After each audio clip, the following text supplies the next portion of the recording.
আমি আল্লাহর কসম করে বলছি, যদি আপনি হরফের পার্থক্য না জানেন, যদি আপনি হরফের পার্থক্য না জানেন, তাহলে আপনার কোরআন তেলাওয়াত অশুদ্ধ হবে, শুদ্ধ হবে না।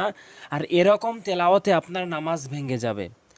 তো আসুন আজকে কোরআন শরীফ সহি শুদ্ধ করে পড়ার ৩য় নাম্বার পর্ব। আমি কোরআন শরীফ সহি শুদ্ধ করে পড়তে ৩০টি পর্ব আপলোড করব, তারই আজকে ৩য় নাম্বার পর্ব, ৩ নাম্বার পর্ব। এই পর্বে থাকছে গুরুত্বপূর্ণ পড়া, সেটি হচ্ছে যে হরফের পার্থক্য। আপনি যদি এখানে হরফের পার্থক্য শিখতে পারেন, তাহলে আপনার তেলাওয়াতটি শুদ্ধ হবে। দেখুন কিভাবে। এখানে হা রয়েছে, এখানে হা রয়েছে। এখানে কোরআন তেলাওয়াত করতে গিয়ে, কোরআন পড়তে গিয়ে যদি হা বলেন, তাহলে উভয়টি হয়ে গেল, তখন পার্থক্য হলো না। আর যদি আপনি পার্থক্য করেন হা হলকের মাঝখান থেকে, আর এটি হচ্ছে হা হলকের শুরু থেকে, তাহলে এই সূরা ফাতিহার ওখানের উদাহরণটাই যে আলহামদু বললে নামাজ হবে না, ছোট হা আনলে নামাজ হবে না, আর ওখানে রয়েছে হচ্ছে বড় হা, অর্থাৎ আলহামদু বলতে হবে, তখন আপনার নামাজ হবে। এই হরফের পার্থক্যগুলো অবশ্যই আপনাকে জানতে হবে। তো তার আগে একটু হরফের মাথা দেখে আমরা হরফগুলো চিনে আসি, তারপর আমরা হরফের পার্থক্যগুলো শিখি। একটু ধৈর্য ধরে ভিডিওটি দেখুন, অবশ্যই আপনি সহি শুদ্ধ করে কোরআন তেলাওয়াত করতে পারবেন ইনশাআল্লাহ। এখানে হরফের মাথা দেখে চিনতে হবে, বার মাথা, তার মাথা, সার মাথা। উচ্চারণের দিকটি অবশ্যই খেয়াল রাখবেন। এখানে সার মাথা বললে হবে না, জিহ্বার আগা দাঁতের আগার সঙ্গে মিলিয়ে সা বলতে হবে, সার মাথা, সার মাথা, সার মাথা বললে হবে না। এখানে জিমের মাথা, জিহ্বার মাঝখান থেকে উচ্চারণ হবে, জিমের মাথা, জিম টেনে বলবেন। এখানে জিম কিন্তু তিন আলিফ টেনে পড়তে হবে, জিম, জিমের মাথা। এরপর হা, হা বলবেন না কখনোই, হা বলতে হবে হা, চাপ দিয়ে বলবেন। এখানে আপনি একটি হরফ শিখছেন, এই হরফটি কোরআনের যত জায়গাতে আসবে আপনি স্পষ্ট করে সহি করে উচ্চারণ করতে পারবেন। এখানে প্রতিটি হরফ খুবই গুরুত্বপূর্ণ, অবশ্যই একটু মনে রাখবেন। এরপরে দেখুন খ, এভাবে সাউন্ড করে হলকের শেষ থেকে খ এভাবে উচ্চারণ করবেন। এরপর আসুন শিন, শিন, এভাবে জিহ্বার মাঝখান থেকে উচ্চারণ, শিন। এরপরে সদ, সদ, তিন আলিফ টানবেন, এবং সদটি হচ্ছে জিহ্বার আগা দাঁতের আগা থেকে উচ্চারণ হয়, জিহ্বার আগা উভয় দাঁতের আগা, সদ। এরপরে হা, এই হাটি হচ্ছে ছোট হা, এটি কখনোই হা চাপ দিয়ে বলতে পারবেন না, এটি হলকের শুরু থেকে বলতে হবে হা, নর্মালি হা, হা। এরপরে আইন চাপ দিয়ে। এই হরফের মাথাগুলো যদি চিনতে পারেন, তাহলে কোরআনের প্রত্যেকটি অক্ষরই হরফই আপনি চিনতে পারবেন। আইন হলকের মাঝখান থেকে উচ্চারণ হয়। এরপরে গাইন, গাইন হলকের শেষ থেকে উচ্চারণ হয়। ফা, উপরের দাঁতগুলো নিচের ঠোঁটের পেট, নিচের ঠোঁটের উপর রেখে উচ্চারণ হয়, উপরের দাঁতগুলো। ফা, ফা বারবার প্র্যাকটিস করবেন, তাহলে আপনার সহি শুদ্ধ করে 29টি হরফ ক্লিয়ার হয়ে যাবে। এরপরে কফ, কফ মারাত্মক লেভেলের ভুল করে মানুষ, কফ বলে, কফ মানে কুল আউজু বলে।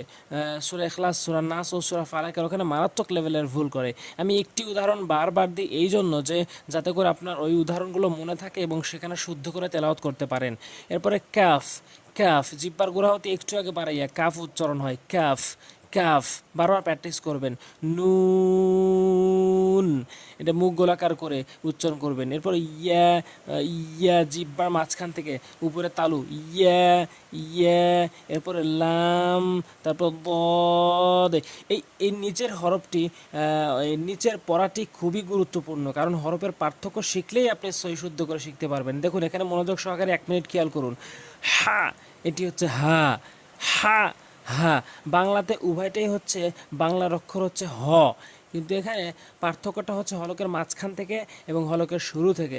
হা, হা। অফ, কাফ, অফ, কাফ।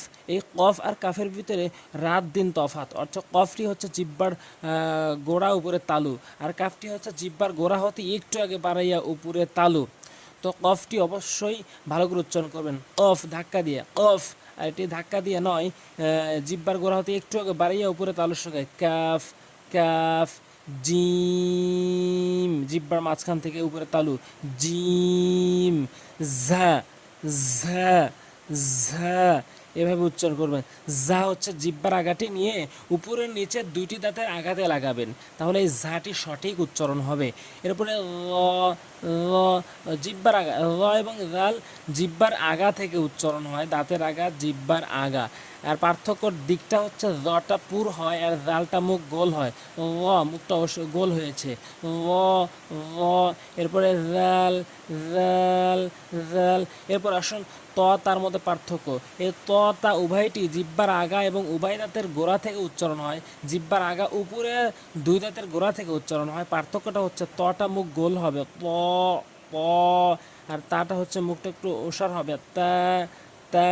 এরপরে সদ সিনের পার্থক্য হচ্ছে অনেকে কোরআন তেলাওয়াত করতে দুইটি এক এক করে ফেলে।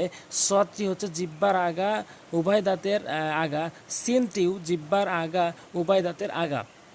পার্থক্যটা হচ্ছে সদটি পুর হবে, মুখ গোলাকার হবে সদ, আর এটা সিন মুখটা ওসার হবে সিন। এরপরে হামজা ও আইন, এখানে পার্থক্য অবশ্যই জানতে হবে। হামজা হচ্ছে হলকের শুরু থেকে আর আইন হচ্ছে হলকের মাঝখান থেকে। হামজা আইন চাপ দিয়ে বলবেন। পার্থক্যটা হচ্ছে এটি হলকের শুরু থেকে আর এটা হচ্ছে হলকের মাঝখান থেকে, এই আইনটি চাপ দিয়ে। আপনি যদি এইভাবে হরফের পার্থক্যগুলো জানেন তাহলে অবশ্যই সহি শুদ্ধ করে আপনি কোরআন তেলাওয়াত করতে পারবেন। এই পড়াটা খুবই গুরুত্বপূর্ণ ছিল।